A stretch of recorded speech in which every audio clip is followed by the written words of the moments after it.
はい。皆さん、こんにちは。さつこです。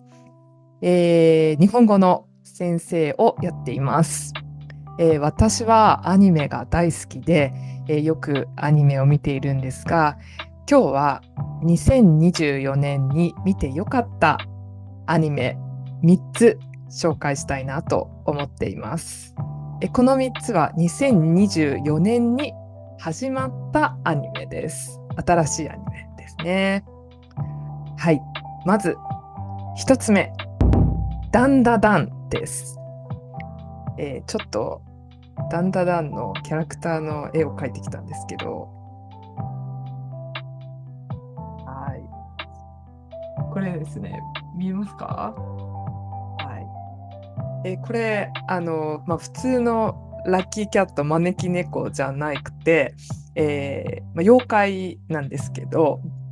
ダンダダンに出てくる妖怪です。ダンダダンは今年見たアニメの中でも一番のおすすめかなと思います。少年ジャンププラスという、漫画のサイトで、やっている漫画がオリジナルです。ジャンププラスってスパイファミリーとかもこのサイトから、生まれたんですけど、最近はね、人気作がとても多く出ています。バトルアニメ漫画で SF、サイエンスフィクションのジャンルです。お化けや妖怪がたくさん出てきて、宇宙人とも、戦います。主人公の男の子はある日、妖怪のパワーをもらって、とても強くなります。妖怪のパワーをもらうとちょっと攻撃的に、アグレッシブになってとってもかっこいいんですよね。戦うシーンはもちろんとてもかっこいいんですけど、これはですね、コメディの、アニメになってます。日本語ではギャグとかギャグコメディと言ったりもします。でも時々すごく感動する妖怪の話もあって、この前本気で泣いてしまいました。ストーリーも想像できないような面白さがあって、あとは、恋愛のストーリーもあり、キャラクターも、ユニークでいいです。日本人の中でも40歳以上にしかわからないような昭和時代の古い歌や歌手、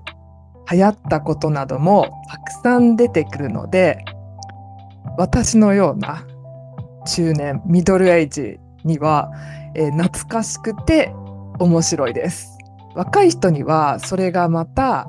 新鮮だと思うみたいです。ただ、大人のアニメなので、セクシーなシーンもあって、子供には見せたくないので、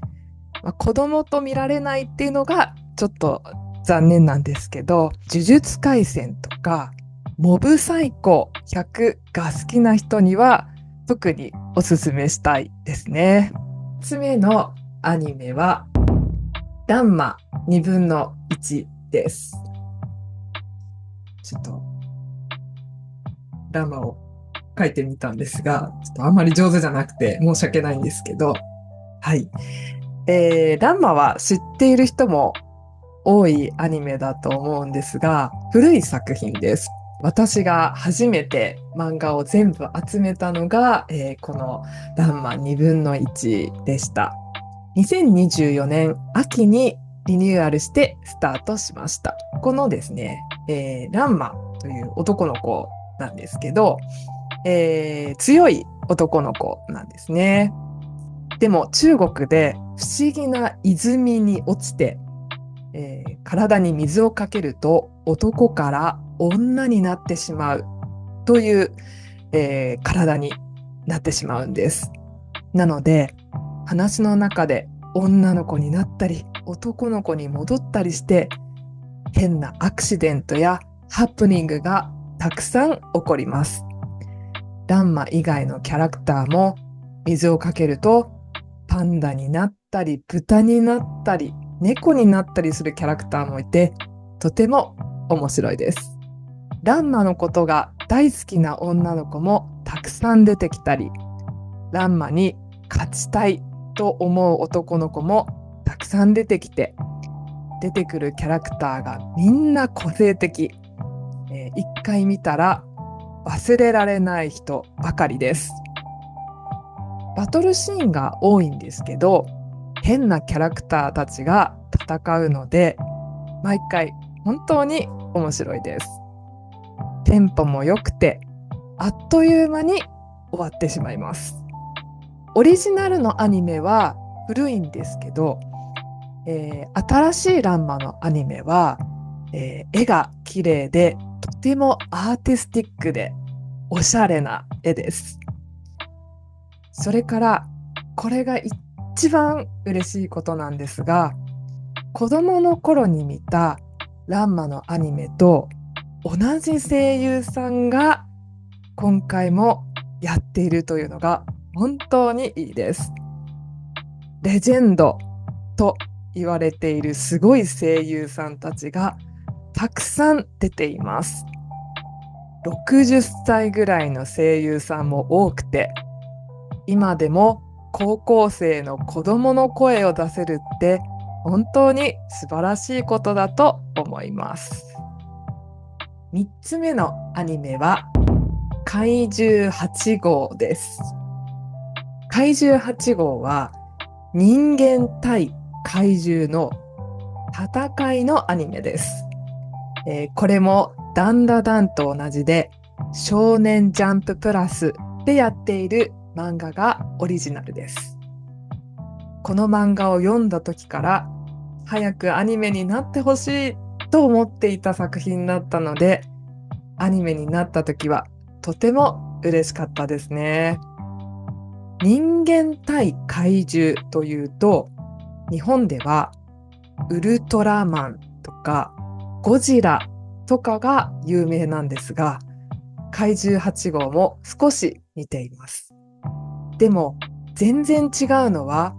かっこいい戦いを見るだけじゃなくて、戦いが終わった後の街の掃除とか、死んだ怪獣のチェックとか、本当にリアルな世界を見ることができるというのが全然違うポイントです。主人公のカフカなんですけど、日々のカフカっていうんですね。こういう、主人公が出てきます。この主人公のカフカは、死んだ怪獣や、街の掃除をするチームで働いていたんですが、やっぱりこの怪獣と戦うチームに入りたいという夢が忘れられなくて、もう一回チームに入るテストを受けて、なんとか合格します。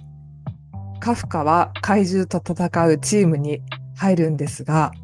ここですごいアクシデントが起こります。このアクシデントのせいで大きな秘密を持つことになり、秘密がバレないように戦うことになります。毎回アニメを見ていても、こちらもとてもドキドキしてしまいます。キャラクターのみんながとてもかっこいいんですが、このアニメは特に女の子がかっこいいです。強くてかっこいい女の子たちって本当にいいですよね。それからこのアニメが他のアニメと全然違うことがあります。それは主人公が若くない、ティーンエイジャーじゃないということです。普通バトルアニメや漫画の主人公って10代から20代なんですけど、この、主人公のですね、カフカは32歳なんですね。32歳。同じチームの若い人からはおじさんと呼ばれています。これって本当に珍しくって、40代の私から見ると32歳も若いんですが、近い年なので、すごく元気をもらったり、あとは何歳になっても夢を諦めないで頑張ろうという気持ちにさせてくれます。中年の星と言ったらいいのかもしれません。かっこいいだけじゃない、かっこ悪いところもたくさん見せてくれますが、それがまた綺麗なだけじゃないリアルなアニメとしてとても素晴らしいと思います。ワンパンマンや進撃の巨人が好きな人にはおすすめのアニメです。はい。ということで、3つの、アニメを紹介してみました。私は普段、鬼滅の刃とか呪術廻戦とかバトルアニメをメインで見ているので、こんな戦いばかりの3つになってしまったんですが、皆さんが2024年で良かったものがあったら、ぜひコメントで教えてください。ちなみにこの3つは日本語の勉強のために見るととても難しいです。日本語の勉強におすすめの漫画やアニメはまた別のビデオで紹介したいと思っています。また、iTalki という、サイトで、アニメトークのレッスンもしています。日本語でアニメの話がしたい人はぜひ一緒にお話ししましょう。これからもアニメや漫画について、ビデオを、出したいと思っています。それではまた。